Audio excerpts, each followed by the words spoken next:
order. John, just quickly, sorry about that. A quick apology. I'm going to have to check out about 10:30. I've got to. Okay. So I can do that, Okay. but I'll be on till then anyway. Thanks. Okay. Very good.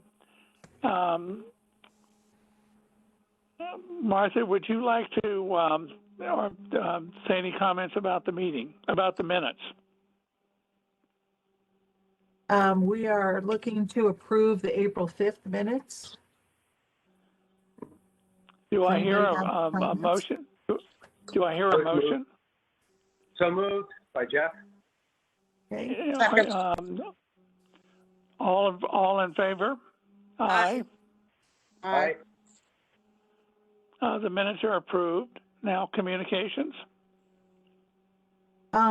We just got a communication from Jonathan and Margaret Mandel at 70 Lime Street about their fence, and also from Paul Sagristano, who wants to enclose his porch. Those were the only communications we had, and they're both on the agenda. Okay.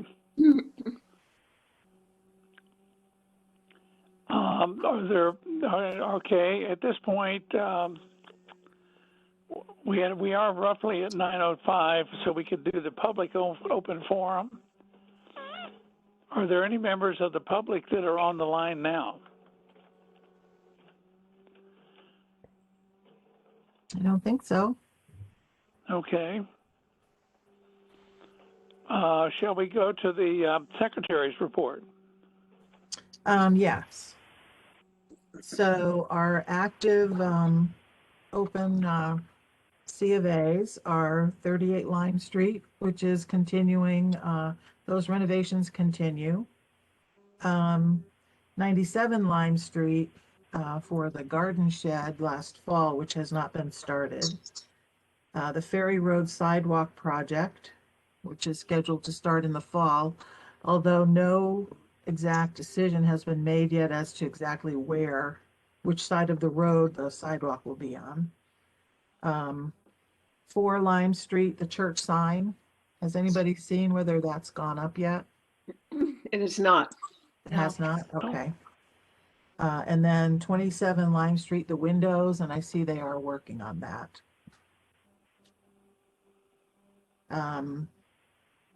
Plaque program update, there's nothing new to report on that. And the like for like form, there are a whole bunch of web page updates that are in the queue to be posted for our web page, and that should all be up there this week. It'll be the new like for like form with a big explanation on how to use it, and also a list of all the C of A's that the commission has approved to the current date, so through 2020, not 21 yet, but so that'll all be going up this week. Martha, when is it every other month that the Lime, the O-Lime is published in the little magazine that comes out? Is that every other month or every 3? I think it's think times a year.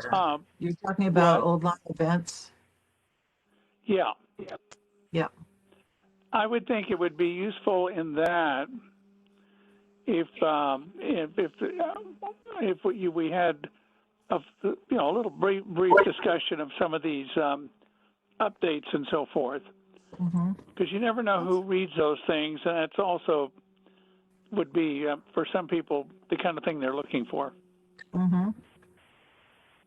Okay. Just make a note of that. Thank you.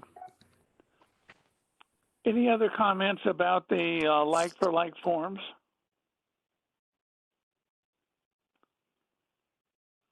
Well, are the folks from 97 Lime Street here? No, they're not. I don't think so. Okay.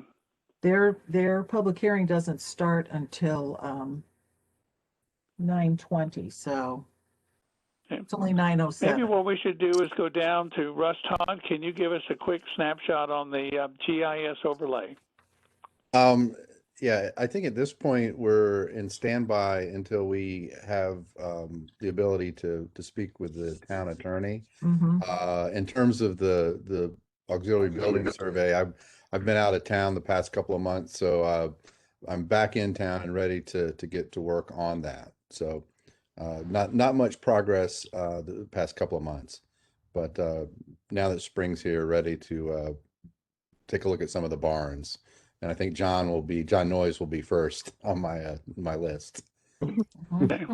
I'll be reaching out, John, shortly. It seems as though barns are becoming popular again with Yes.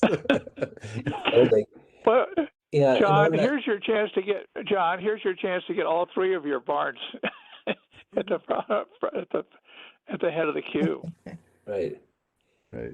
And is it when does the new fiscal year start, Martha? July 1st. Yeah, in July, Russ, if you like, I'm happy to team up and fine tune the questions that we're going to pose. If you'd like. Absolutely. That would be Terrific. great, John. Yeah. Thank you. John, I must say, as I drive north on Lime Street, as I come up, and you can see your lovely home in the barns. It really is spectacular in the spring. Well, it's more visible this year because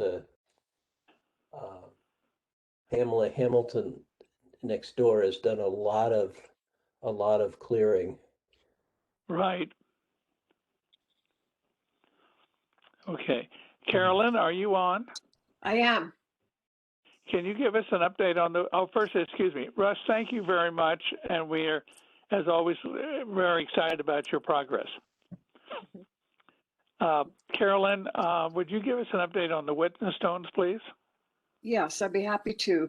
The Witness Stones project is moving forward right on schedule. We have delivery of the plaques, I expect, on May 18th. So we'll be installing on Lime Street the week or so during the following week, probably. The mason is on board, but I don't have an exact date. The sign that will go on the sort of the very edge of the library property has been ordered, but I don't have a delivery date for that yet. The website is in progress, and the installation ceremony will be on the library lawn on June 4th in the morning at 10 a.m. when the 7th graders will attend. And I don't have the details yet on the 7th grade participation, but we expect them. And we have poets writing poems, and it's all just moving ahead. So that's my report. Are there any questions? Thank you. Very nice. And it's just, for me, it's exciting to see this materialize because I think it's both a sign for the library and the witness stones. And Deanie, I'm sorry. Just one comment for this group.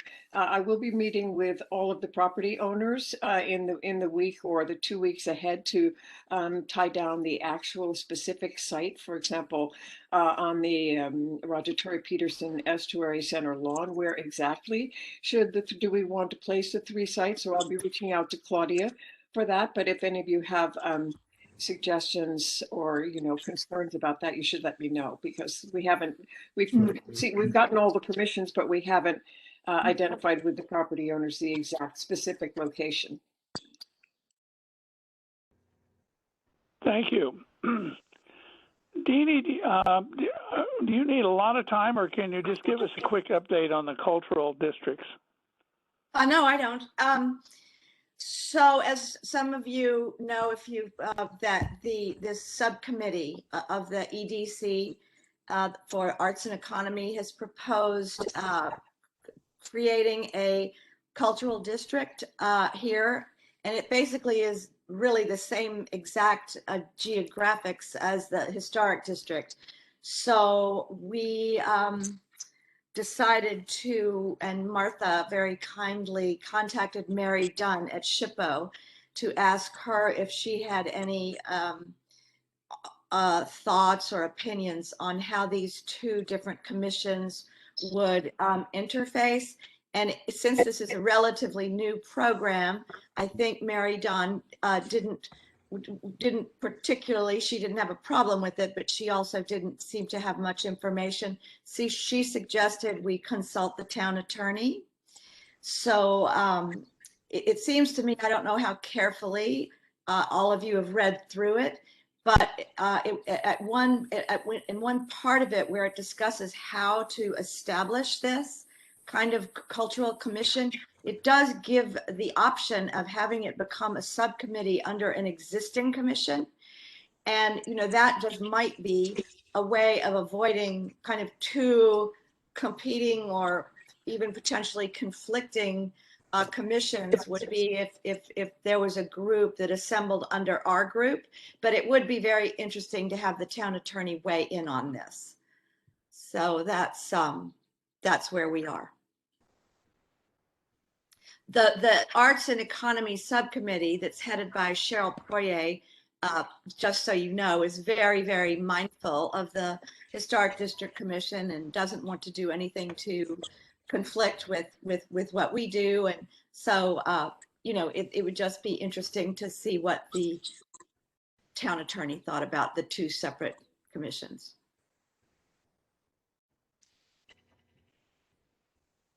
Are there any other questions on the cultural districts? Now, I'm sorry. I was just going to ask if we're agreed that we should approach the town attorney, and Deanie, are you going to do that? I mean, I'm happy to do it if we agree that we want to do that. I understand it incurs another cost, and so maybe we don't want to, I don't know, jump in, you know, completely. But it does seem to me that we're creating another commission potentially that is exactly an overlay of the commission we have, and it is a commission that's established by the state. It's not just an informal thing. So that would put. And we need a town vote. We need to appoint commissioners. It's a pretty official sounding designation. So I think we should find out how it would be expected to work with ours. What is the time frame that's required to have this commission established? Well, that's a good question, John. It turns out that this has kind of been moved into a sort of a slower pace because anything we would have had to be, the cultural commission people would have had to be much farther along than they are right now to be considered for this year's designations. So it's sort of pushed out. So this is something that could certainly wait, you know, for some period of months, but before they move forward ahead with it, I think it might be worthwhile for us to get our heads around where we fit in. Right. Jeff, you've been through various designations or thinking about how to leverage the enormous commitment and investment that OLIME has made to cultural activities. Is this something that you've had a chance to look at? I have been invited to be part of that and have made the last meeting, not the one previous. I'm kind of, on one hand, I'm excited about it because why not?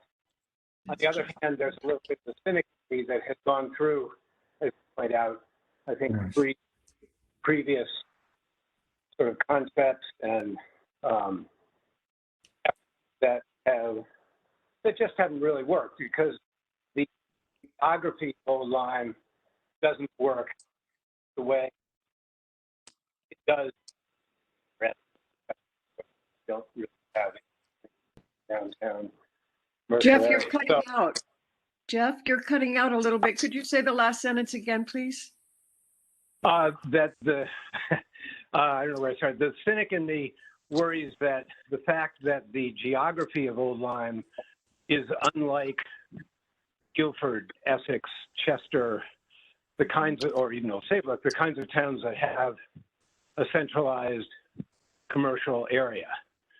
And while, and the vast majority of our arts and culture really are the Florence Griswold Museum, the Art Association to an extent, and the Academy Baby, which are concentrated, but anything else, well, Gil's thing kind of gets in on that happily by virtue of geography.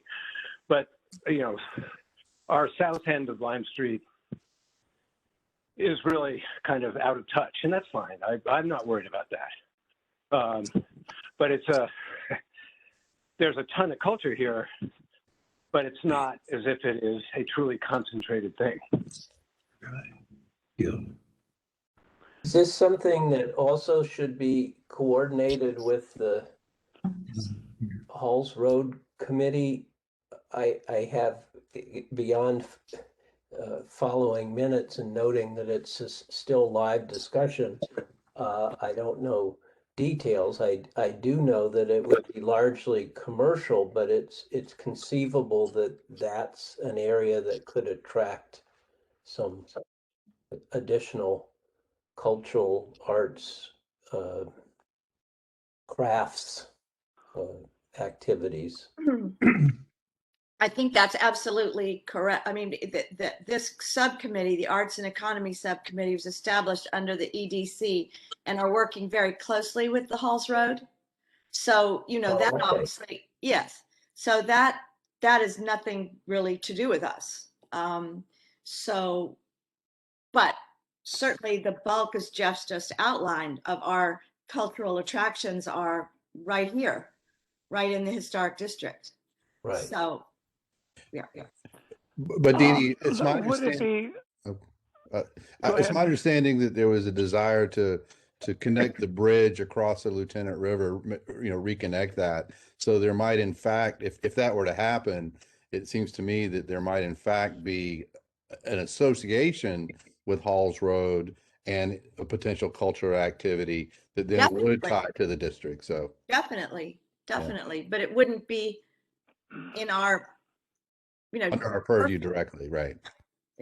Would this, I would, Would the I would also say, I would add to your list, the Roger Tory Peterson Estuary Center, because it was named after a famous artist, a natural artist. I think if something like this began to bubble, I'm sure Claudia would like to have Roger Tory Peterson, kind of as part of that bubbling. And I apologize.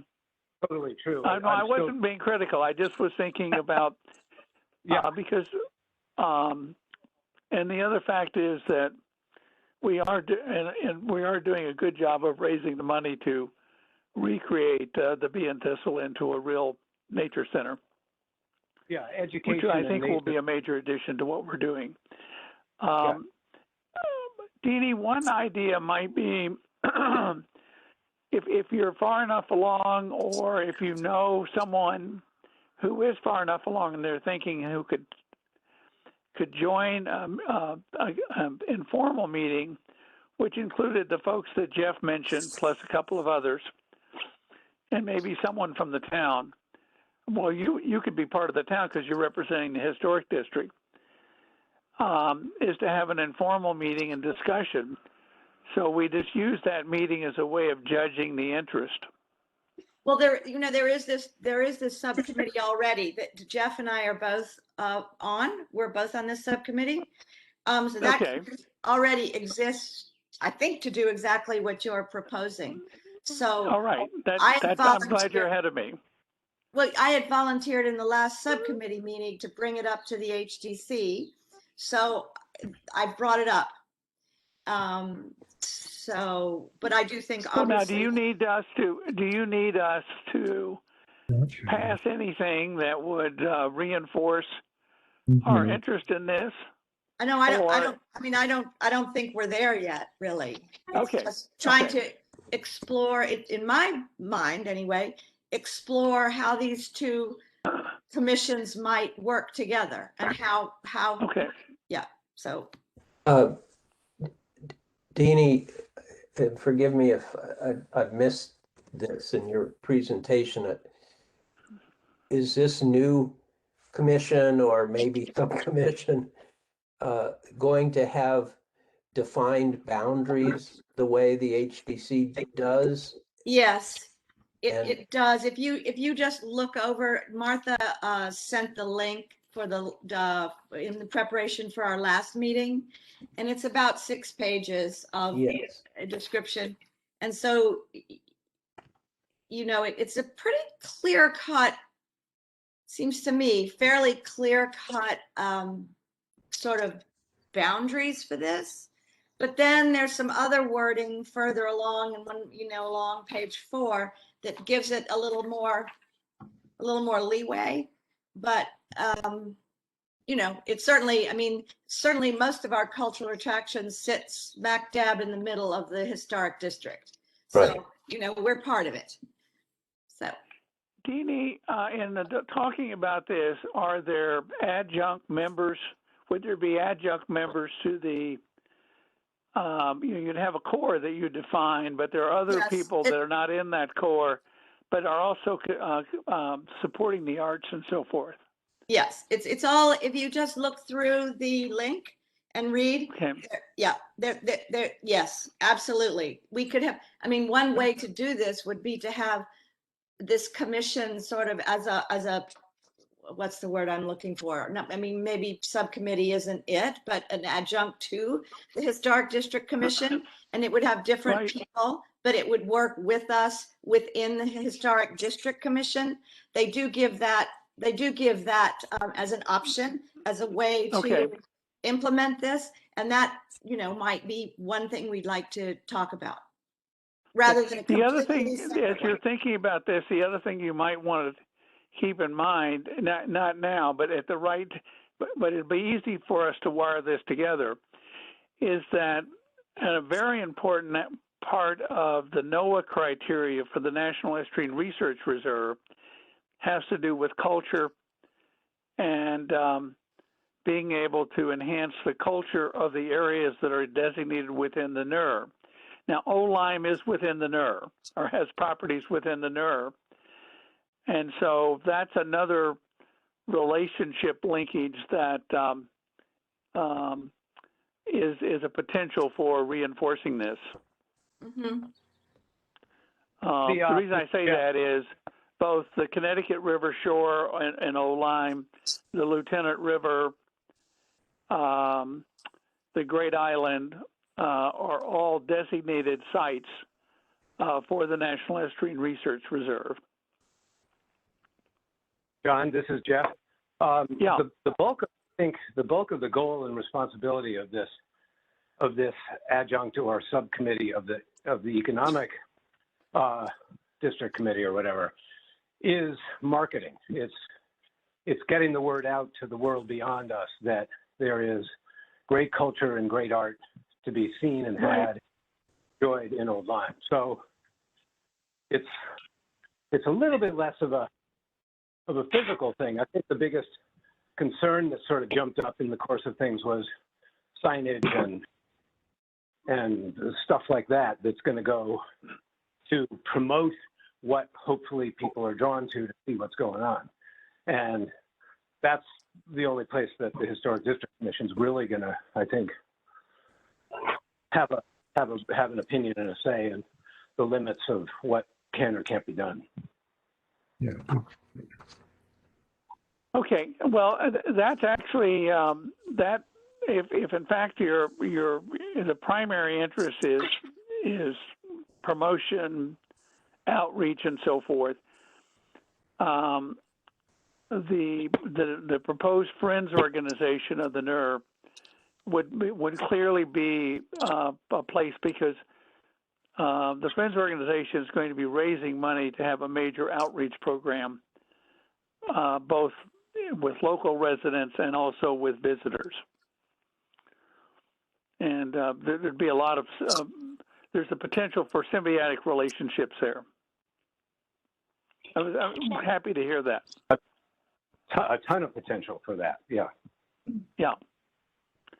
Well, we're actually studying other NERs now to figure out how to fund that and what level of funding that's going to require. We being the Roger Tory Peterson and the Connecticut Audubon Society. Next. Take over. Okay. On this thing. Are there any other questions on this item? Oh, yeah. Deanie, thank you very much. Thank you for your leadership. Yep. Martha, is it time now for our first public Yes. hearing? Yep, for 97 Lime Street. Hi, can you hear us? Yes. Hi, Teresa. Hi, how are you? Good. How are you? Very good. We're working off of my Android. Apologies, my computer was not cooperating.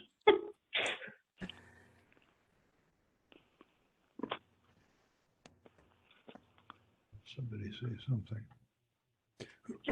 So we received all of your materials about the barn and the all the elevations and the site plan and everything. So does anybody have any comments on that? 1 second. Just 1 second.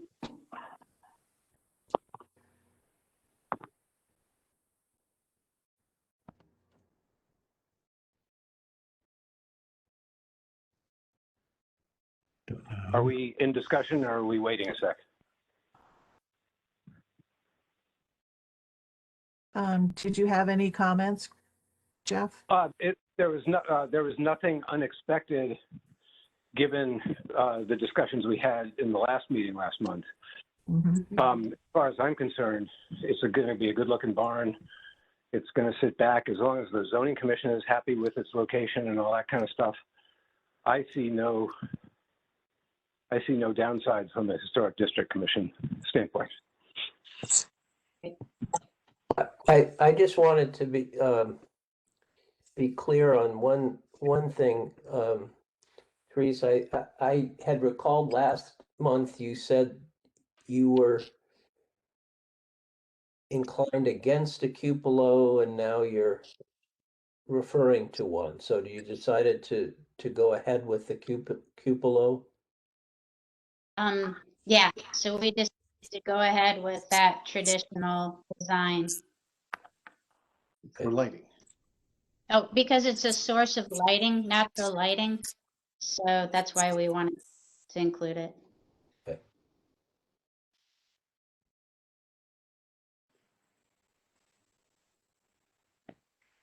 One question I had is when I looked at that excellent picture you had, and it looked like that there were some battens, and then I looked at the sketch. Are you going to, first I would refer everyone to the picture, and you can see the vertical battens. And are you proposing a barn which will have those kind of vertical battens, or will it just be butt to butt? It's going to be board and bat. It will be battens. Okay. Thank you. Mhm. Are there other comments? Plan looks good. I want to compliment you on what you sent us because it's a complete. It's very, very helpful. Do I hear a motion? I move. We accept it. Do I hear a second? I All in second it. favor? Aye. Aye. Aye. I think you have approval, and thank you very much for the hard work that went into this, and we look forward to the completed barn. Thank you very much. We look forward to showing it off once we get it built. You all have a wonderful day. Thank you. You too. Thanks. Bye. Are you gonna talk about it? Looks like you're expected to say something, so you. No, this one now. Hmm? This one now is the our neighbors. Yes. Okay. Have the Haffertys arrived for 56 yes. Lime Street? Yes, they're here. I assume we can go right to them, can't we, Martha, or do we need to wait till 9:40? We can go right to them. We'll still be talking about it, I'm sure, in a little while. So Okay, it's like 9:35. So all right. Hi,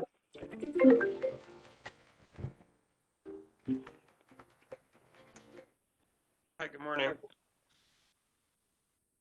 hi, Paul. Good.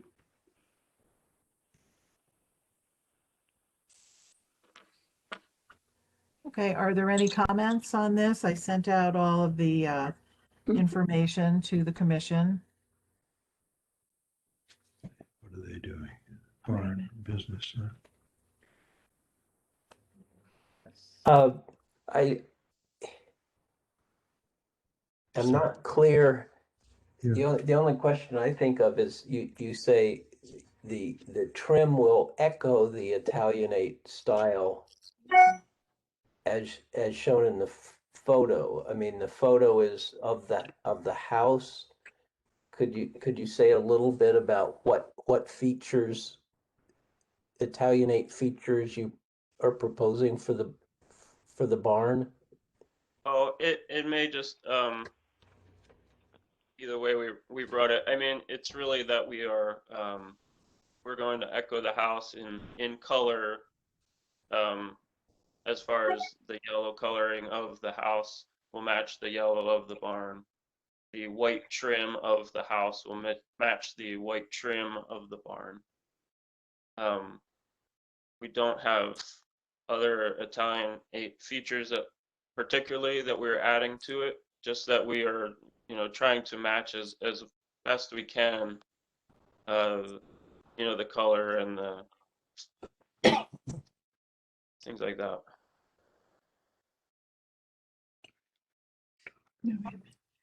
I have a question about use. I know that you said the barn will be used as a studio, but in looking at some of the information about your tile company online, it seems to manufacture tiles and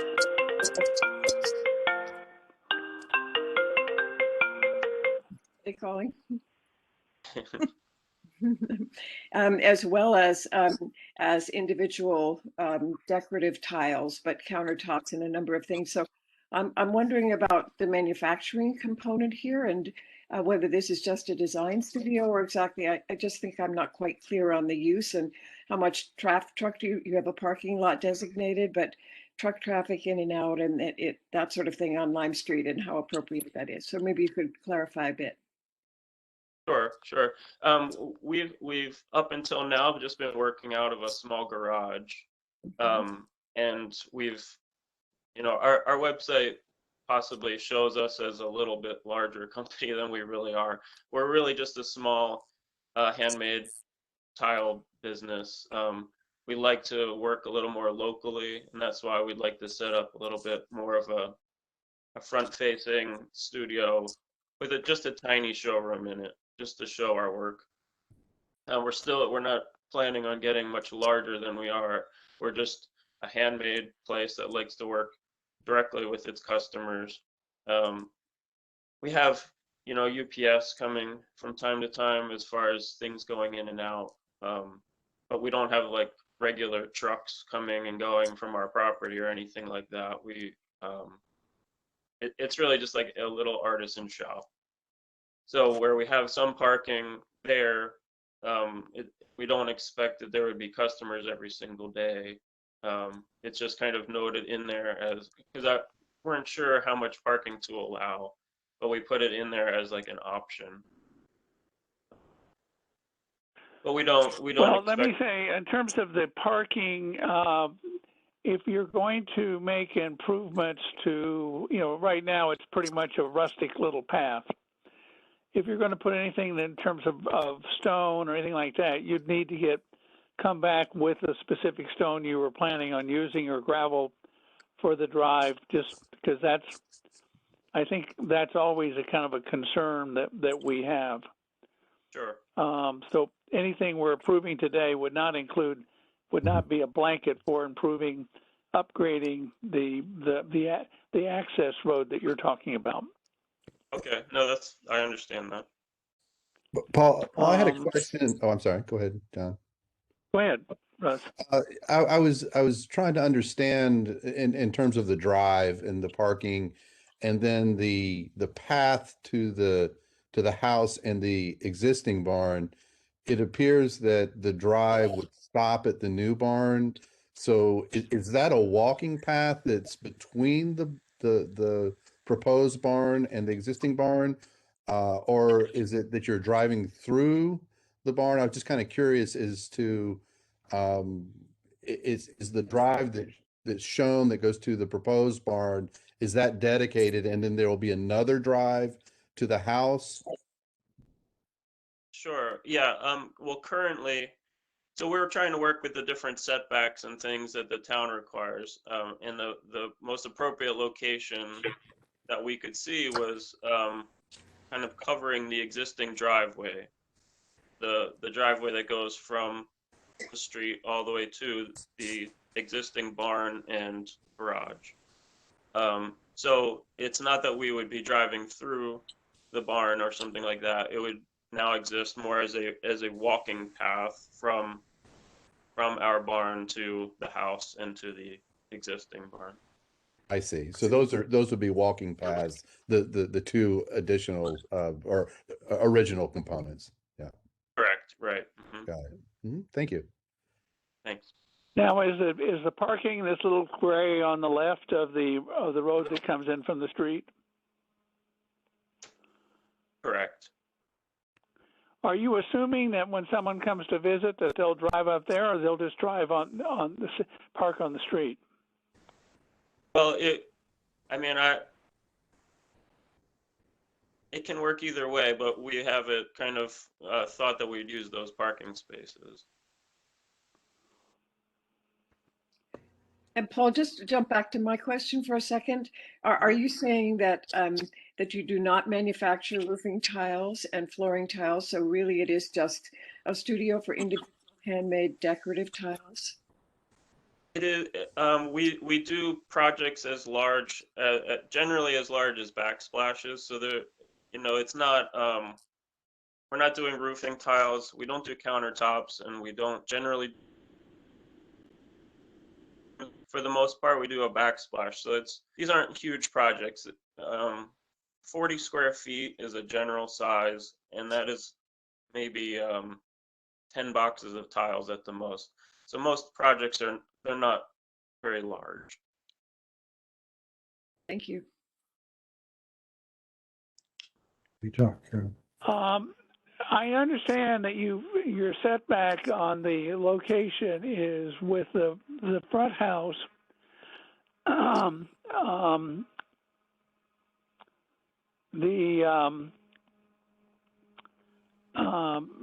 Is there any reason for not pushing it back so it's at the front edge of the addition to the main house?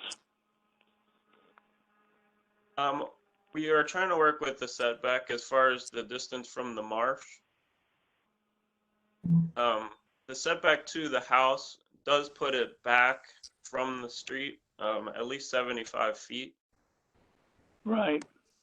To push it back further, we start to run into issues to get close to the wetland area.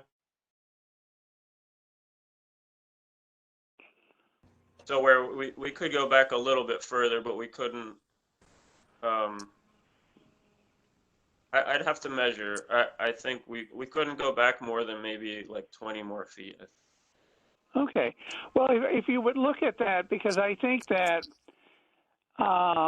it would further back is kind of reduces its footprint on the street, and also doesn't You're not trying. You can't with this type of structure. You can't balance the Italianate of the main house, but it kind of sets it back in a little bit more subordinate location, if you wouldn't mind. And I understand the constraint. If you run into a wetlands constraint, obviously we need to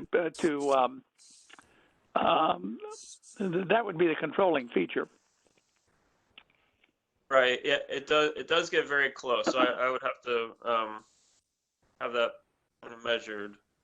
Okay, that's perfectly fine. I'm sure you're all familiar with the property, but there are a lot of trees that separate the house from the barn. And so Yeah. as far as like looking at them at the same moment, I mean, they are kind of like separated by those trees, if that makes sense. So like visually, you're not necessarily like comparing the two structures with each other. So you won't be All right, removing. thank you these. very much. Have we heard, Marcia, have we heard from any of the abutting neighbors? We are here. Yes. We're here. Hi, Mr. Forbes. Unfortunately, I don't have a picture of this barn. I haven't seen it, so I don't know.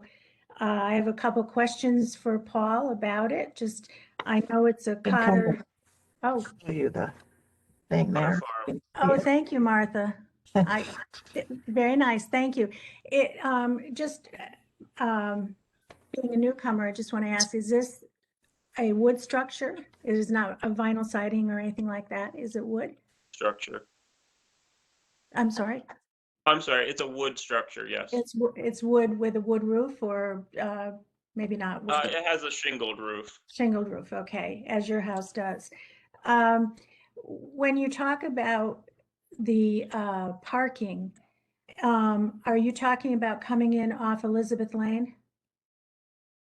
No, just a little bit of gravel parking area, like just just to the left of our driveway. Right. And here's the, I don't know if you can see this. It's not very good. Not very well. Yeah, it's not. Yeah.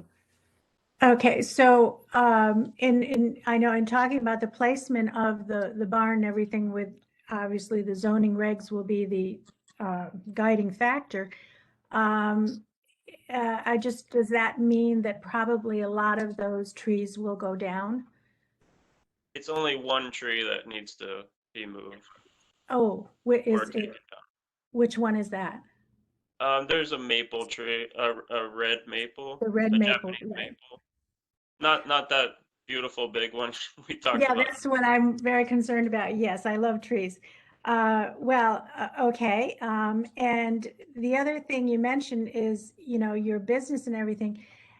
If your business were to really take off and enlarge, is there any room for you to enlarge in this, or would you be looking to down the road for enlargement?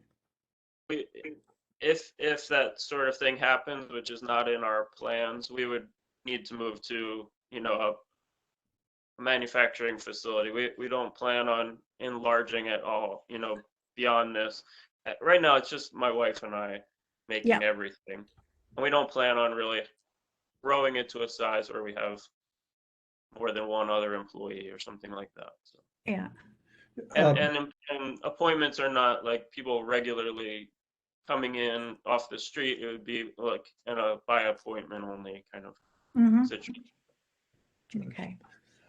That's what I was gonna, Richard Jones, I was gonna inquire about is whether this becomes a storefront sort of operation where you have an appropriate sign out of some kind, and that would need approval of this committee, I'm sure. Where people say, oh, let's go in and take a look around. Is that a shopping situation, or as you just mentioned, only by appointment?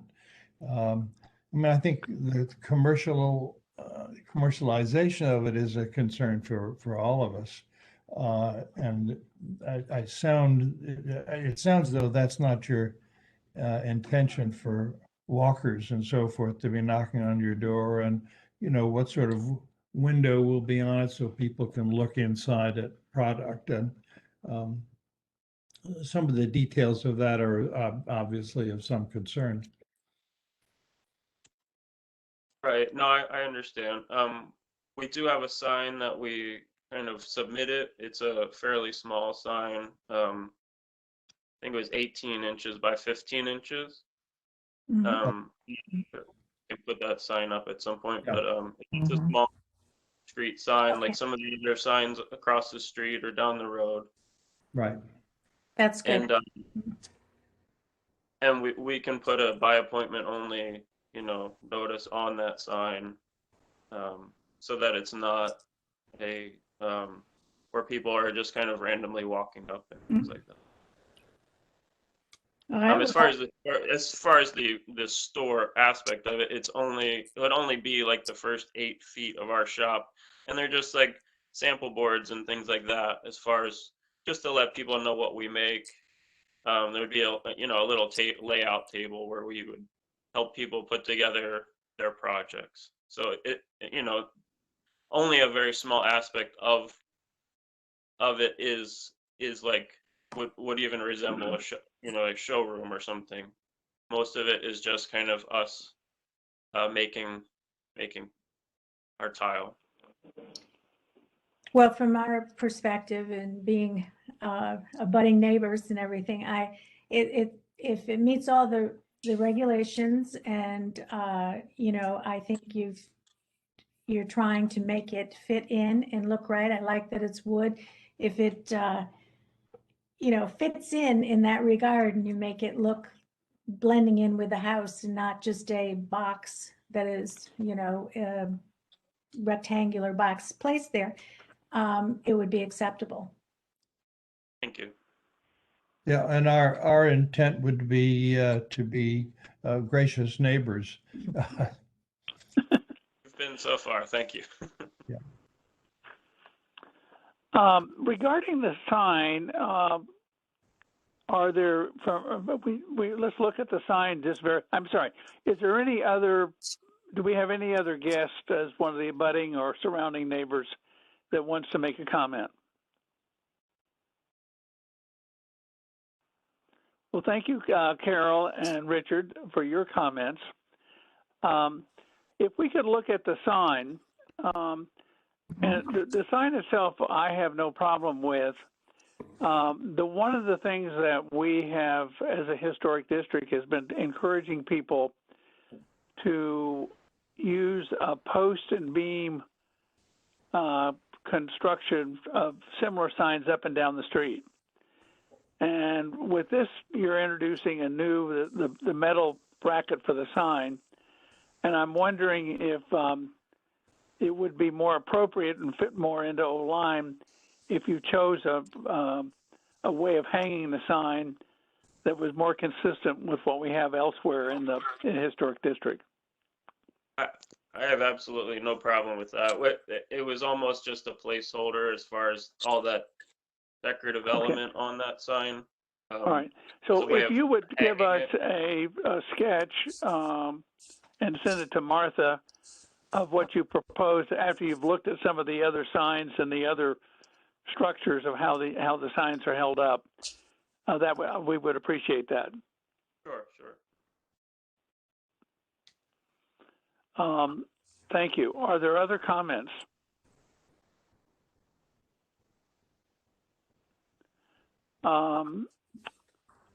Do I hear a motion? Well, I'd just like to clarify what would go into the motion. We've heard several things. One is that I think the motion should specify that all we are approving today is the barn as shown in the picture. In other words, there's not a plan, I gather, to add any ornate decorations to it. That's number one. Number two, we are proposing approval of the sign itself today with the post and beam to be resubmitted, or a sketch of that. I'm not clear whether we're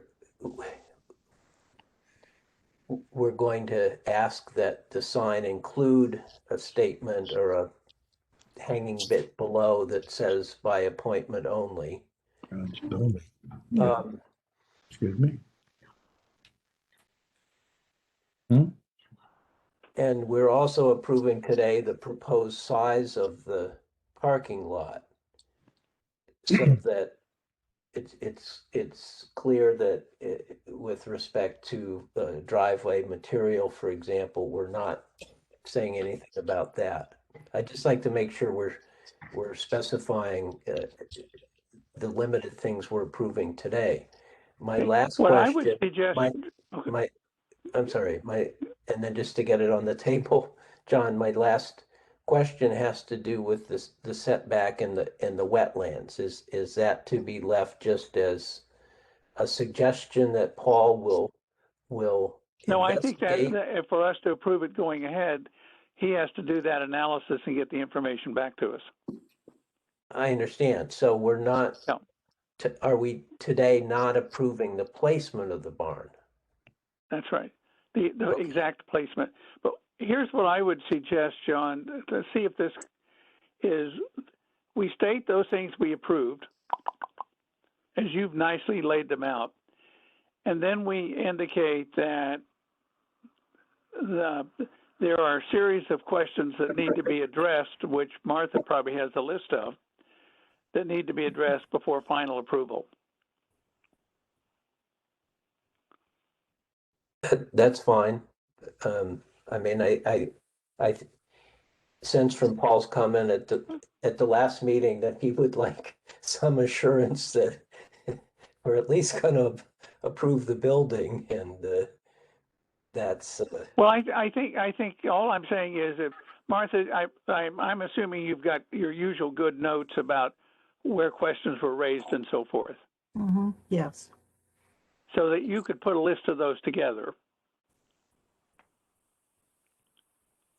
and send that to Jonathan and Margaret. That would be Paul and Esther. I am sorry, Paul and Esther, excuse me. And send to the commission. Yes. Yeah. So we will approve what the items that I think John neatly kind of listed, and then say final approval is subject to. So the items we have are very specific, which I don't think then that probably gives you the latitude to proceed. Paul.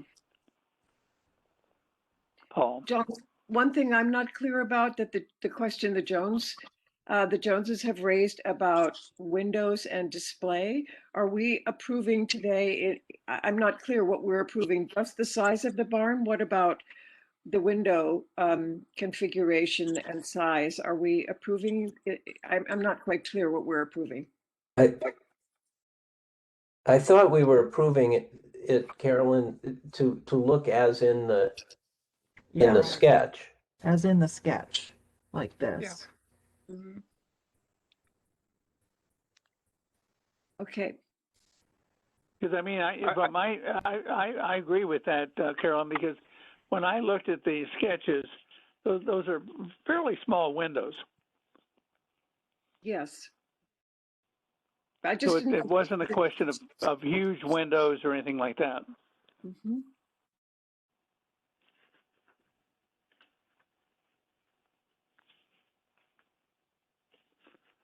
One additional minor point is I know we're not approving parking, but is the drive going to be a new drive? And is there material on that? Did we cover that?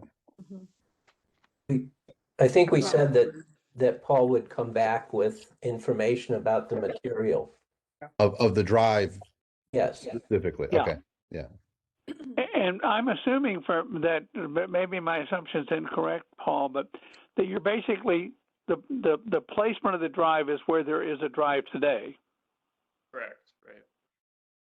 And so what you're basically doing, you're going to build any layer of material that's on top of that. You'd grade that, obviously, but it wouldn't be moving that gate left or right. No, that wasn't part of the plan. Right, you're right. Just to Okay. kind of flatten that out or regrade it as necessary, but leaving everything basically where it is.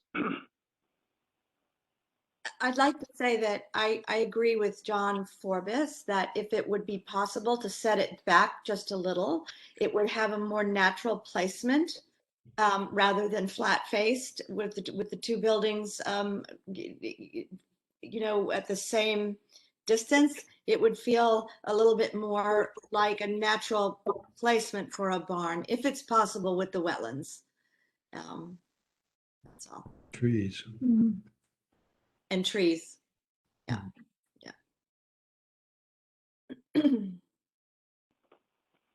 So is it possible to get an approval, like, so we need to order and kind of start the process along. Is it possible to get an approval on the barn and then we resubmit the exact placement? And then You mean to get we'll come back approval with such that you could more order the specific materials and so information on forth? the material for the driveway and for the sign. Before the cart. Well, I think we're proposing to approve the building as shown in the picture. Yes. But for driveway material, we would want to see what you're proposing. Okay. And we'd want to see exactly where you're going to locate it, going backwards versus going a current location proposed or going further back, as Deanie and I have mentioned. Okay. But that should not affect your ordering materials and refining your. I can't. Okay, great. All right. Martha, do you have the information you need to fill out, you know, both in terms of summary, what we're approving, and then secondly, what are the outstanding questions that need to be addressed? Well, I'll tell you what I have. That we would approve the barn design and size as shown in the photo. With the exact placement to be farther back if possible, as long as it doesn't interfere with wetlands. The And parking trees. area as shown on the sketch. And the sign to be, it sounds like we want another sign application. So that we can go over the details of that. Well, Does Martha, that sound right? I think we could approve the sign itself. I mean, the size seems to me personally to be appropriate, but Paul is going to resubmit another sketch that shows the post, etc., as so that it can be more in line with the signage along Lime Street. Yes, we could certainly make the sign, the post to match any other set, and certainly I'll send in a new sketch of that. Right. And they're proposing to install the sign in back of the fence, just to the left of the beginning of the driveway. Is that right? Correct. Yep. Will it be facing the street or facing the side? It would be facing kind of oncoming traffic. Does that make sense? Yeah, I'm so not, side, I'm not front facing, sideways. but side facing, I guess. Yeah. Yeah, So like most of our signs that are hanging signs. Right. I mean, so we could approve the location of the sign today. Paul, just to confirm, that will be the only sign. There won't be a sign on the barn, or I would imagine there would be some kind of lighting on the barn, but not specifically another sign, correct? No other sign, correct.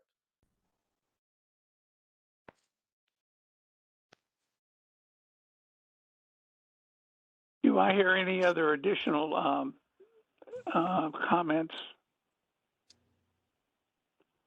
Okay, then I'd like to take a vote. I'd like to take a vote on what the wording and so forth that Martha has suggested, and we've been editing for approval. And I think, let's first do that, and then I've got a second motion. May I just Do I say hear one thing? yeah. I just wanted to just make sure that the Jones are happy with what we're proposing. As abutters, they, their opinion's important. Well, thank you, Deanie. I don't have a problem with it. I said best I can see of the barn looks, but I just assume that the way the barn will look will fit in, hoping that it is wood and has the old look and feel that we all want here. As far as the positioning of the barn, I don't know what Paul has mapped out exactly and so forth, but I know it will be, very visible to us for sure. And I feel if it is done tastefully, it should blend in. I am a little concerned, I have to admit, about if you're talking about moving it back, which I understand the reason for that. As Paul will know, I've had this discussion with him that the beautiful maple tree that I'm looking at right now that is absolutely gorgeous and healthy, I don't know how you get around that one, Paul. It's if you take down the red maple, which is a big tree too, but I don't know, is there room to move it back there? Certainly. Yep. There's plenty. You're Without talking about taking the tree as far back as the marsh, that tree? No, I'm talking about you have to keep the building 75 feet from the marsh line. So wouldn't that then put your building up where the big, beautiful tree off your terrace is? No, it wouldn't move it any closer to that tree. That tree is perfectly safe, that one. Yeah. But I think what their suggestion is to move it like further back towards the marsh, which would move it towards the tree, like almost in the marsh, that very large tree back there. So it would be on our fence line side. Correct. Kind of parallel to where the old garage barn is, or up more. I guess because 75 feet, I think maybe, I don't know where that lands. Yeah, it's even 100 feet from the marsh, so it wouldn't be moving back much farther than we're actually proposing, because I don't think 100 feet can take us very much farther back. Yeah, I without having a feel of that, but that's, to have it back there would be better, I think, from the town perspective of driving down the street and seeing it. But I know you want to be close to the road for business purposes, although you have the sign. I get placement is I think will be very important on this for you too, where you need it to be.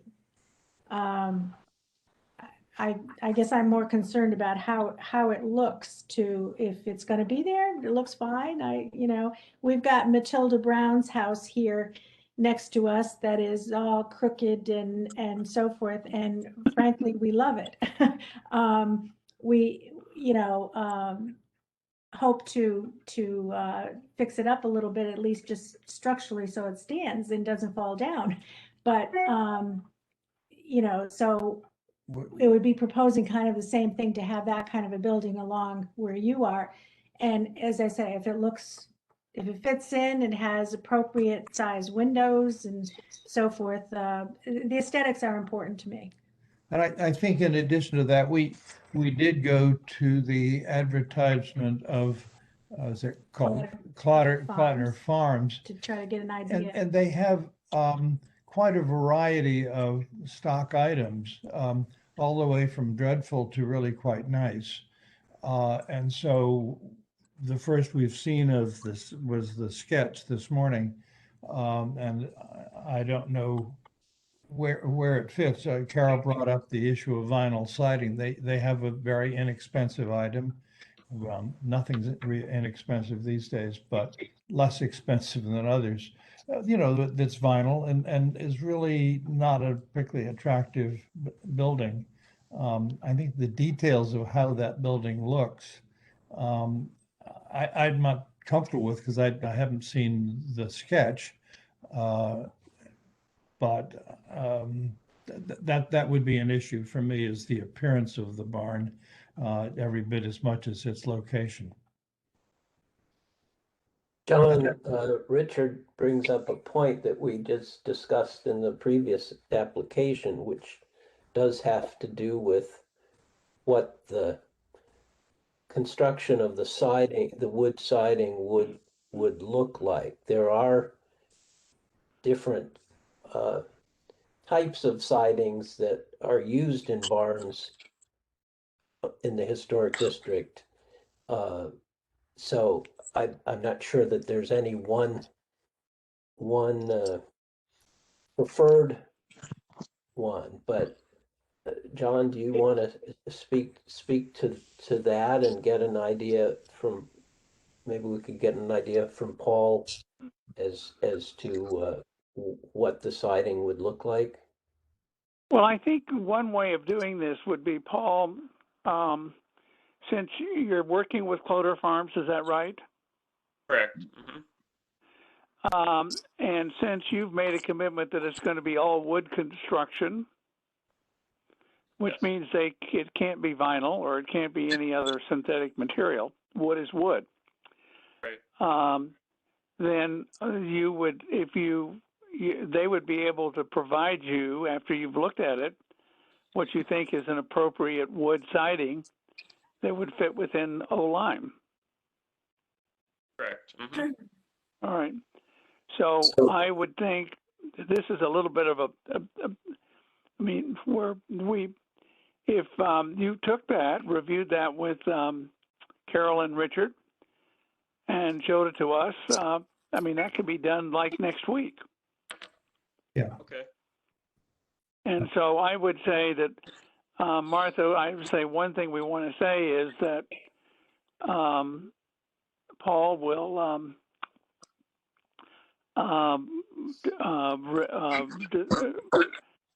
using actual samples of material. Paul will discuss that with the Joneses. And secondly, is there someone on the historic district that would like to join that discussion? Deanie, could you possibly do that? Sure. Okay, and that way we would get involved. That would be involved, and that could be handled next week. So we're not really materially delaying your proceeding to order the materials and stuff like that. Thank you. Are you comfortable with that, John? You're our legal beagle. No, I'm not. I mean, I'm comfortable with it, but I disclaim any legal expertise having to do with these these I issues. understand. I'm not sure there's a legal question here. Okay, Martha. Beyond the obvious that Paul knows about, that there's zoning issues and et cetera. But okay, Martha, if you could write up what we've said and the conditions and so forth, and share it with us so that everyone can read it quickly, and then we can we'll get that back to Paul, so that he has, he knows where we are and what needs to be done? Mm-hmm. Thank you. Okay. And I think that would end up, I'm choosing this way simply, Paul, because it's the best way we know how to get a consensus to make sure we've all understand what we've verbally committed to. I understand. Sure. Thank you. Well, Are there any other? We do need some sort of motion today. So Yes. so what perhaps we could do is just move to approve the construction of a barn as shown, a wood barn as shown in the photo, approve the sign itself, approve the size of the parking lot, with exact wording to be circulated and acknowledged by the commission. Do you have those words, Martha? Are you okay with that? And I think we also want to approve the sign itself. I thought I mentioned that, yeah. Yeah. Did you mention that? Yeah. Yeah. Okay. And with a reference to by appointment only. Mm-hmm. Yeah, so And that would be one of the Paul, conditions. would you? All right. So that's the first part of this, and then the second part would be that there's a series of questions that will be addressed within this framework and this list of questions that we have.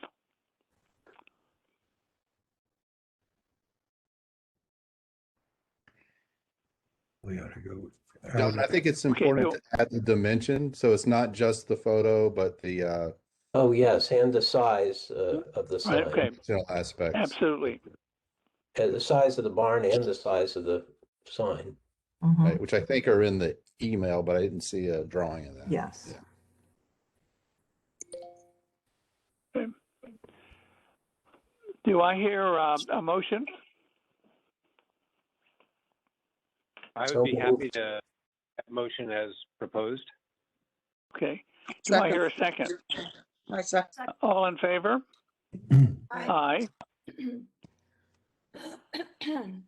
Anyone abstained or opposed?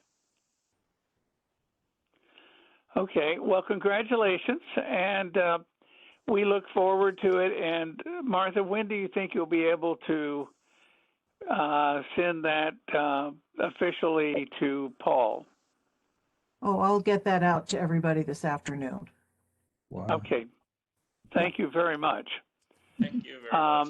And I want to thank you all, Paul, you and your wife, that you've given us a very nice package to work with. Unfortunately, when you have such a package, it generates lots of questions, but it was a good package and a good discussion. Thank you. Thank you very much. I really appreciate it. Thank you.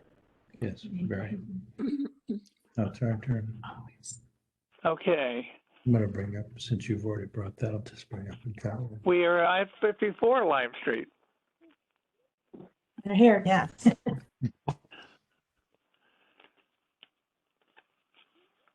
Are we supposed to say something? What's It'd be the, good if you introduce your project, yes.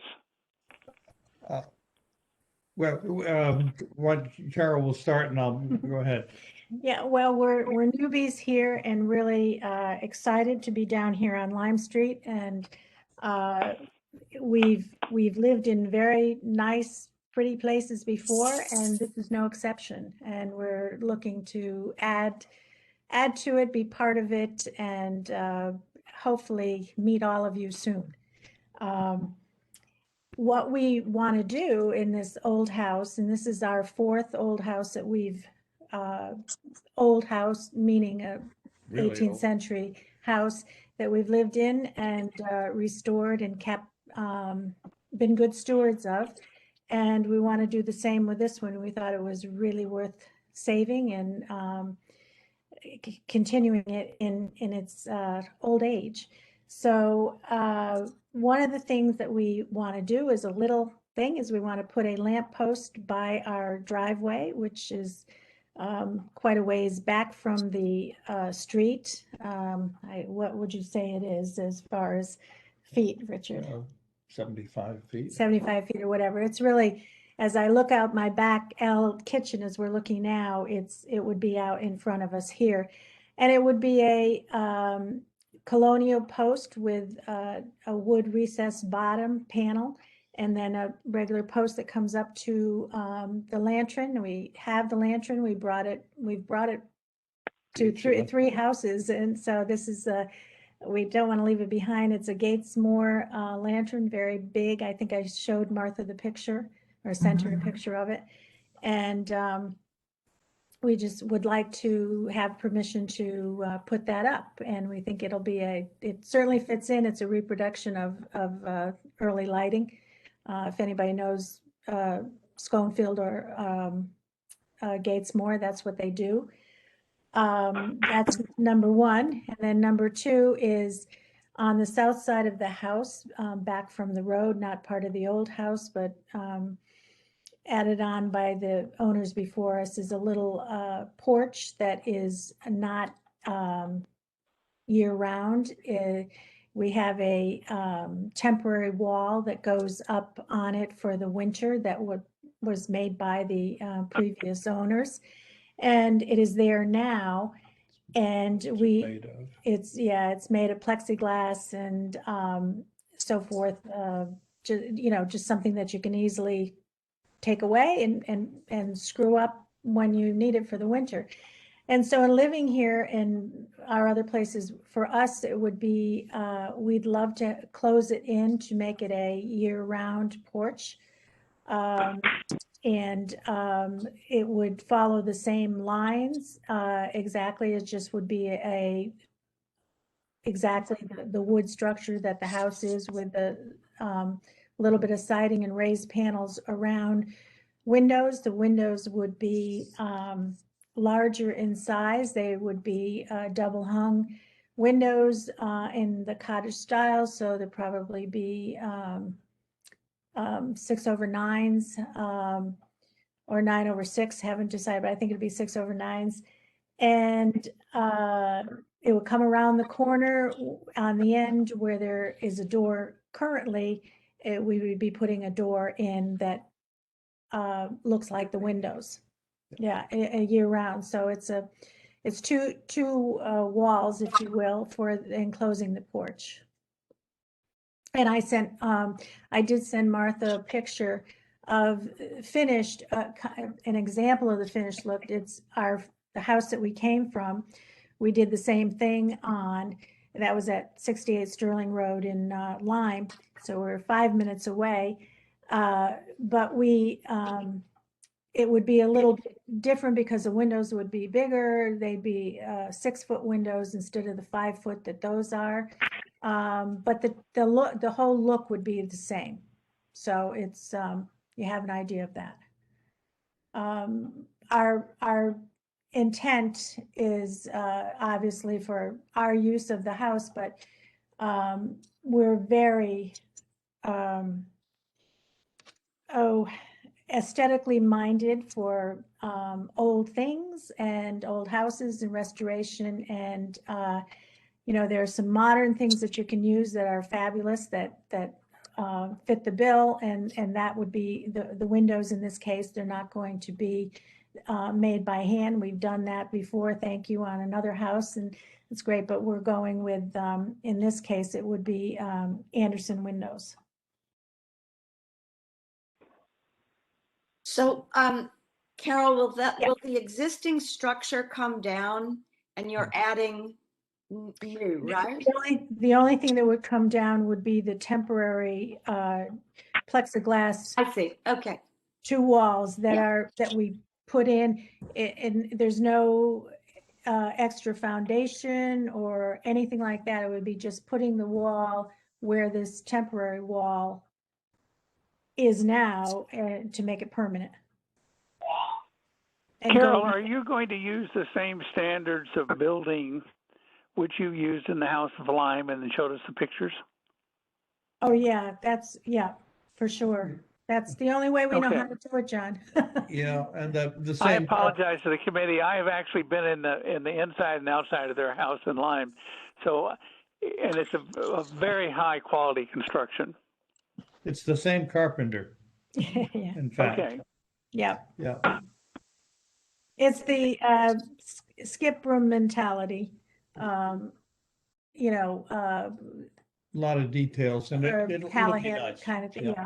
Yeah. But it won't change the look from the street No. much at all. Yeah. What are the existing windows on the rest of the house? Are they We old, currently wood windows?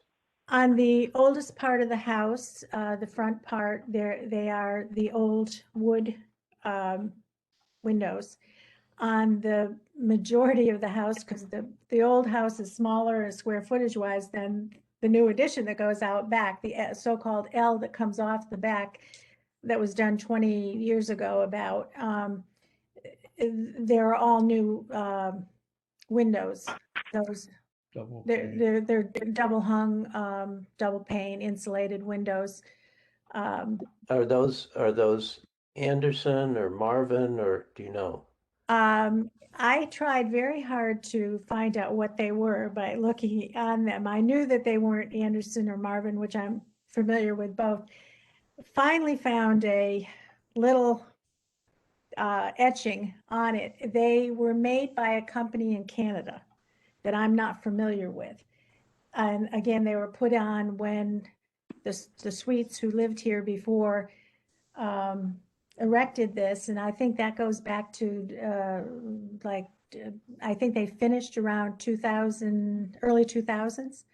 So it's been about 20 years that these have been on, and they're made to look old as best you can, but efficient with not needing storm windows.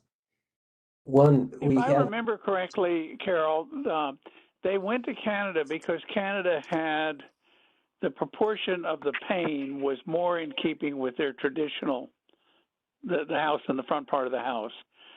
And so that's why they ended up having them made in Canada. Okay.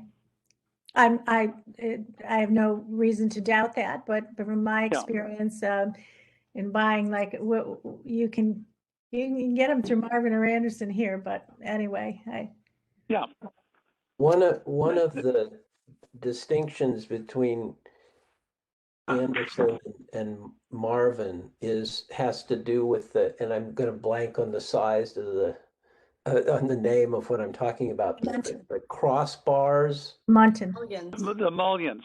Mullions, yeah. Thank you. Are different widths. Yes. And so will the Anderson be the same width as the mullions on the Canadian windows? Yes, they'll all be in keeping. Yeah. It will be small pane windows. Yes, is the answer. I want to say they're about 1.5 inches. Without having it in front of me, I think that's what it is about.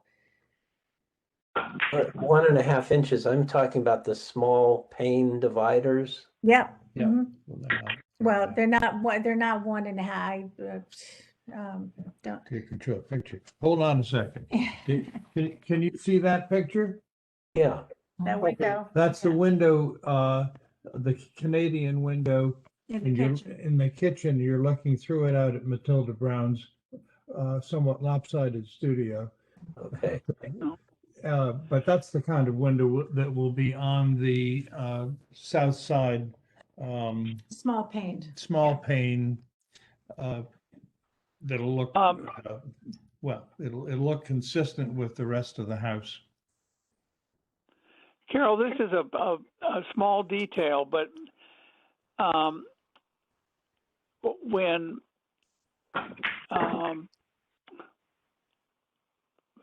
there is, you might just look at the window you're choosing and the width of the mullion. Yeah. And compare that. Is that the smallest that's available, or does does Marvin have one where they have a smaller mullion than Anderson? I don't know the answer to that. The But I answer think- is that Marvin's current windows do have a smaller width mullion than Anderson. Or at Okay. least, a smaller width than replacement by Anderson. There are two Anderson. Yeah, this is not Yeah. replacement by Anderson. I'm This sorry. This is not replacement by Anderson.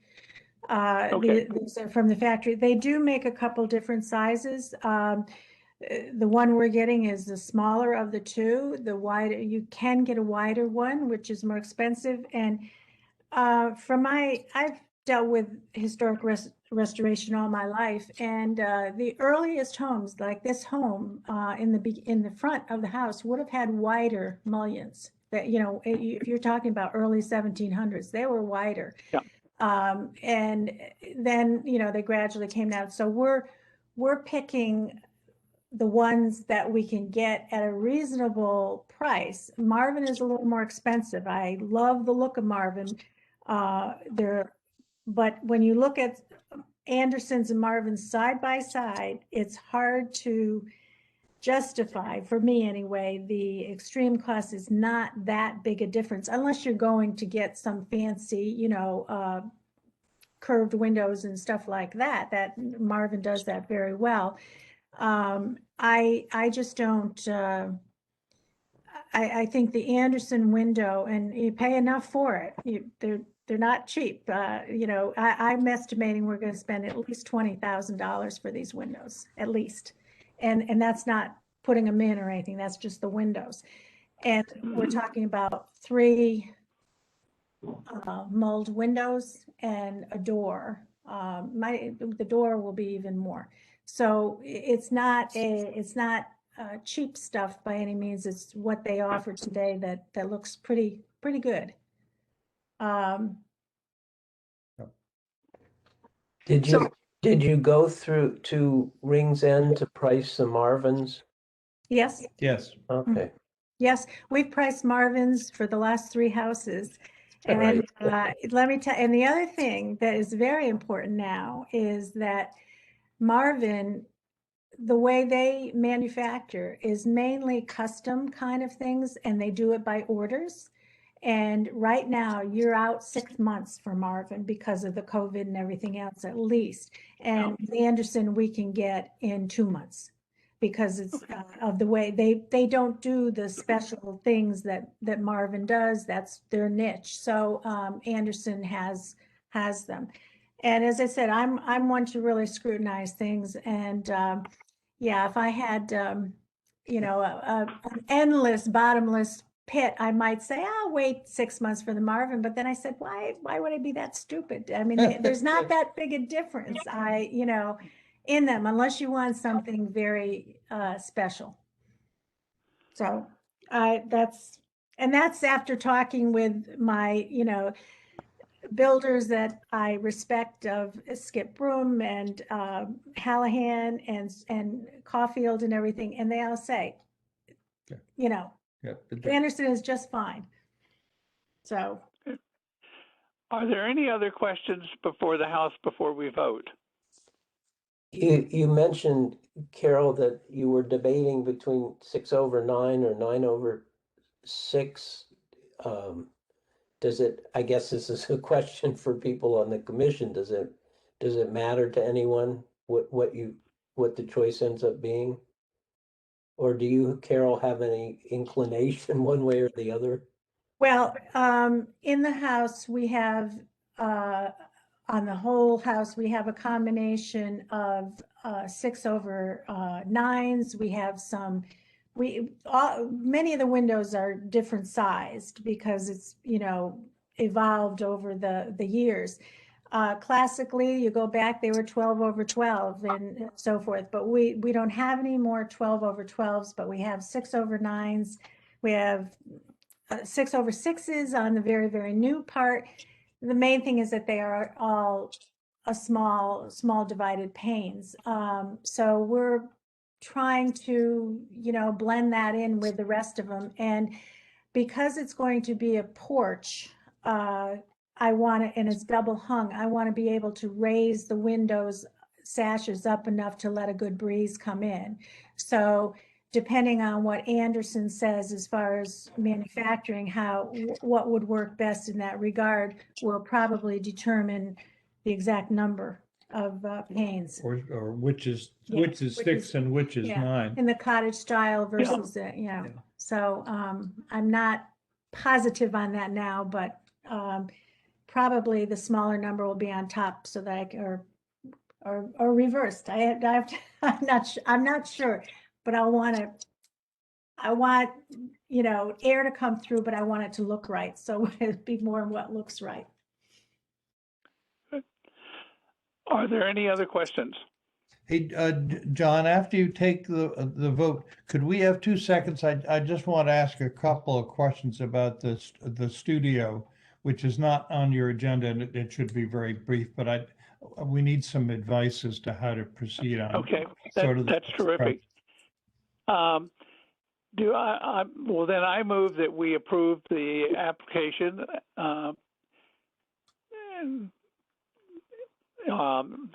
Is there a second for that?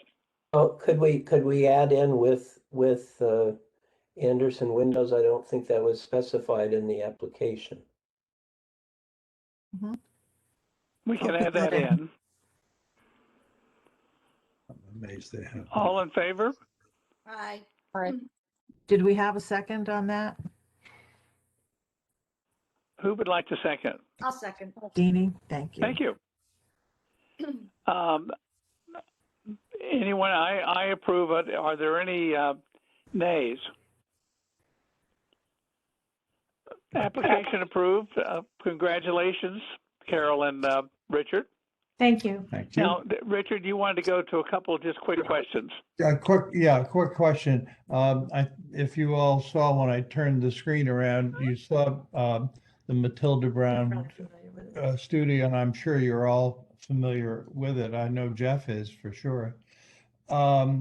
It's a structure which has been ignored structurally, as I say, for years. The underpinnings of the entire building are gone. I think it was built on dirt initially. And one section of it is tilting over. There's a unused and not unnecessary chimney. Once upon a time, they must have had heat for some reason or other in the building, and that is going to need to go. But it's going to be quite a job to put it back in shape. And I assume that you all will get involved in such, but I don't want to go to big lengths in terms of the process if in fact the prohibitions will be so stringent that it's not worth it. I mean, I'm just not sure how to proceed. What would be a fun thing to do would be for a couple of you, if you could take the time to just look inside the place and see what the problem is. That there is an attic to it, but it's been taken over by animals. And what animals do in the attic is not an attractive thing. So, I mean, to put it back in shape and make it still look like the original structure is a fairly good sized undertaking, which we're pretty serious about doing. But, like I wouldn't appoint, but, if Jeff, for example, could be part of this, it would be just nice to have some advice as to what is something that you guys would, and ladies would think about. Is that unreasonable, John? Not at all. We would welcome that. John, I want to Why ask, don't can I add a note, John? Because I think the Joneses would perhaps be interested in the prior uses of the shop, of the studio, of Matilda Brown Studio. I did some research on this house a few years ago, and Love to hear it. I was fascinated that it was lived in by the town doctor, and then Charles Smith was a saddle maker, and Justin Smith was a mechanic and patented a certain device there. And I'm guessing that all of them used that same outbuilding in various different ways. So it has a very fascinating past, the outbuilding itself. And We I, would love that. love to have That you, information, yes. we'd love to have you come What- see us, see it. What is in there now is currently, is sometimes someone put a bathroom in there a long time ago. And you know, the toilet is gone, different things are gone. But what we envision is, personally, I love the charm of the crooked little house. And I don't mind having it stay that way as long as it's structurally sound, that it won't fall down. On the north side, there's a big hole where we're assuming it's raccoons have been going in for a long time and going up the wall, and the whole attic floor is loaded with years and years of excrement, let's put it that way. And so we have found someone that could come and will take down that, it's a particle board, what do you call those, gypsum ceilings that could come down and get rid of all of that. And my thought would be to leave it as a cathedral open ceiling, paint the whole inside of what is left that was there in a white, use it as a potting shed. And I'd love to set up by the north window, on the north side is the picture window that I'm assuming that Matilda Brown did her painting right by. And I'd love to find an easel or something to put in there and tribute to her.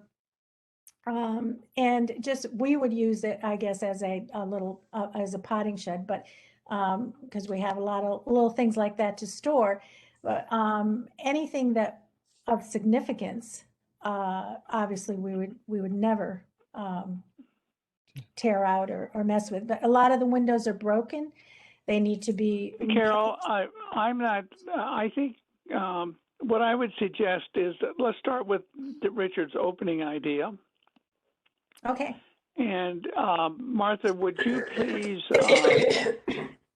send an email to all the members of the committee, inviting them to, if they want to be part of, meeting with the Joneses, and then, which I think is a terrific idea, and so I'm just trying to make sure we're organized because we do have a couple of other things in our current meeting. Okay. Sorry for my long. And then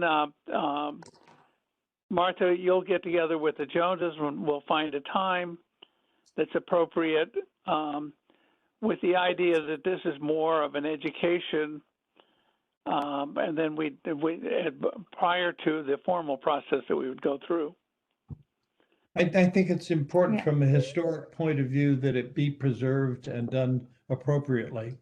So it's sort of a fun project to do with folks like you. Okay. Good. Thank you. Thank you. And yes. Just one quick question, Carolyn. This is what you wrote. What you were talking about is what you wrote up for the blog post. Yes, that's right. I mean, the Joneses might be interested in that. There's a write-up about this in the Florence Griswold Museum history blog. And okay. If you go and just search for Matilda Brown, I think it was done in connection with the Matilda Brown exhibition a few years ago. Yes, that's right. I wrote it quite a few years ago, and there may be information even that it's not accurate. You may have other information about the house. So the good thing about a blog is that things can always change. But I haven't looked back at that for several years. But I did spend a lot of time looking at the early history of your house and outbuildings. Well, we When want did you you come to. for dinner? How about this afternoon or tonight? Okay. We're having fun putting it together. There's lots of stuff to be done, but it's fun. I'm trying to. We need to change subjects, please. Okay, we'll sign off. Richard and Carol, thank you very much, and we'll be following up with a number of items. Thank you so much. Okay, thanks everybody. Okay. Okay, we're now at the new cedar fence. Is Jonathan here? I haven't seen them join the meeting. Oh, They said that okay. I spoke with them yesterday, or on Saturday rather, and They, they thought that they would, but I don't see them on here. All right. Why don't we then proceed? But if they had joined the meeting, we will obviously include them in our discussion. Okay.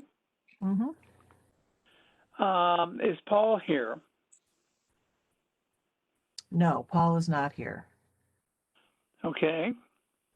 Is there a drawing of what he's proposed? No, Okay. no. He just submitted a C of A, and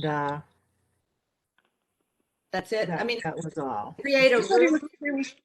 said he was shown a photo years ago when it was screened, Mm-hmm. and I don't. know.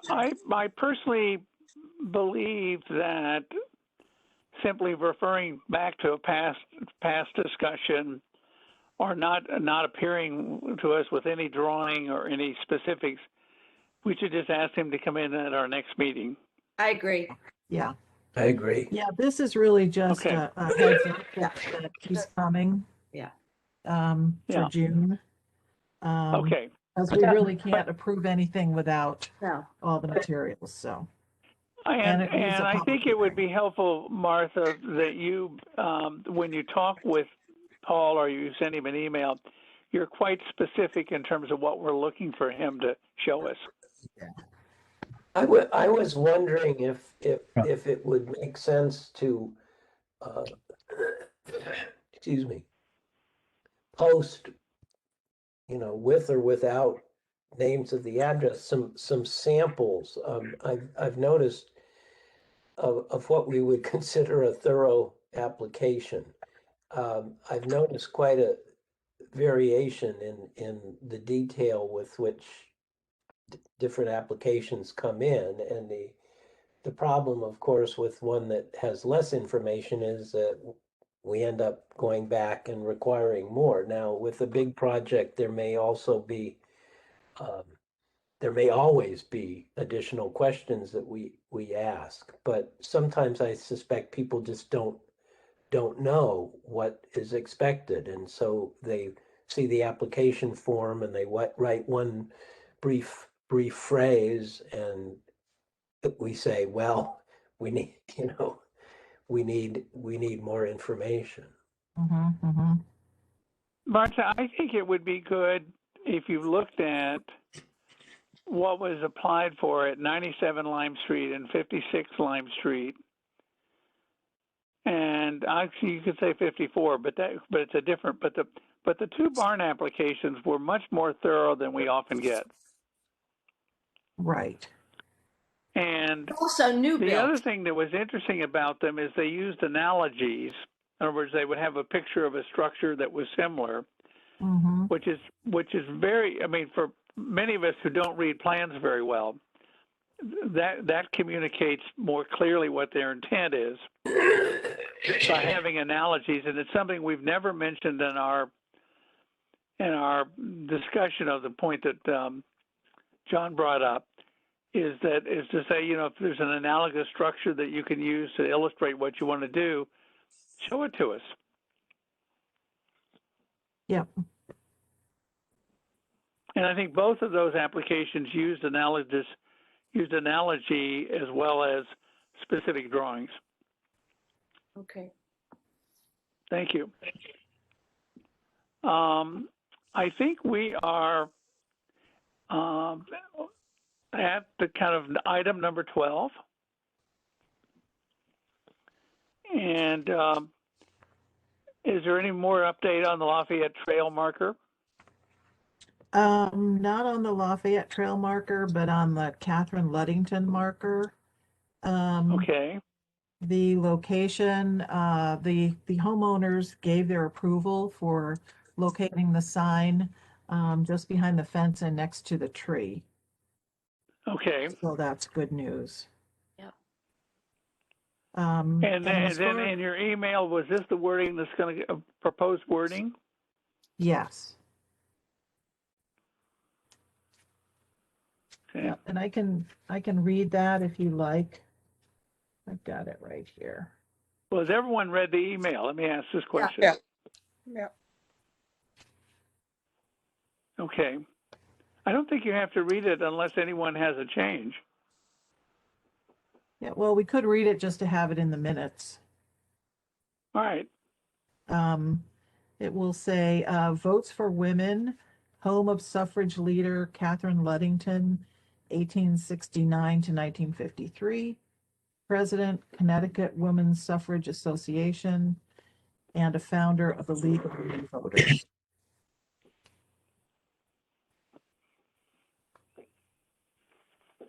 Are there any modifications to that? I think it's fine. John, I've done quite a lot of work on Catherine Ludington. I just want to suggest that in our communications that we spell it with one D instead of two D. Small point, but still we might as well. And I think it's fine. Little concerned about how many signs we're going to have at that end of the street, but we've talked about that before. Otherwise, I think this sign itself is okay. And we may be able to, once the new owners take possession of the number 1, you know, they may agree to have the sign there, right? Right. We're sort of waiting on that, and that would make it less congested down in that corner sidewise. And I believe if my sources are right, but that my sources doesn't mean they're always right, is in the next 2 or 3 weeks there's going to take possession. So we should have where they've taken possession by our next meeting.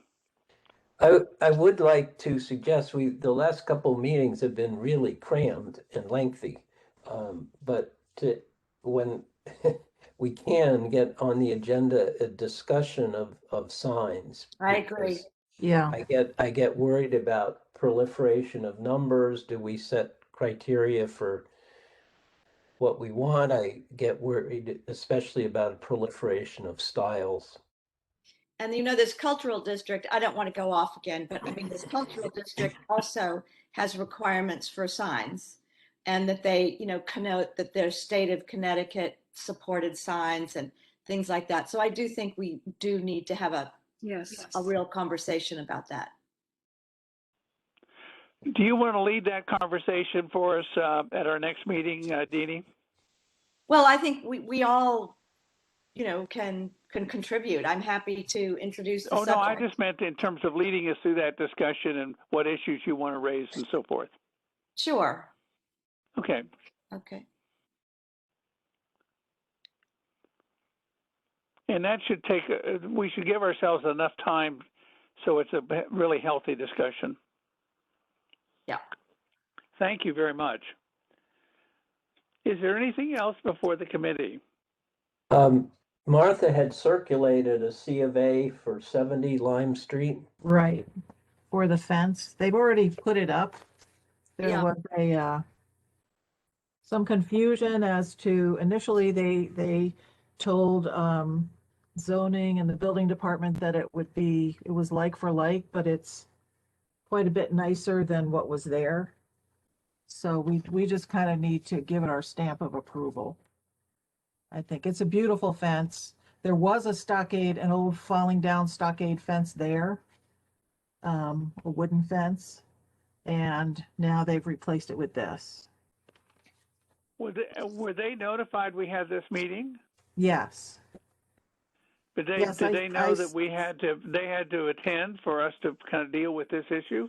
I recommended that they attend, and they said that they would, but I have not seen them connect. Well, why don't we just give them another month to kind of, I mean, if it's up, the timing is not critical. Oh, well, nothing's going to change. I mean, we wouldn't. No, but I mean, I think that that's right. But all I'm saying is all we're asking for them is to come. I mean, if they had a reason they're out of town or they're out of towners or something like that, that would be understanding. But I hate to have people, you know, we have people that get prepared for these discussions in a lot of effort. And all we're asking is for them to come into a meeting. I can communicate that to them. Okay. Be nice about it. I'm not, you know, I probably sound grumpy right now, but I just think it's appropriate.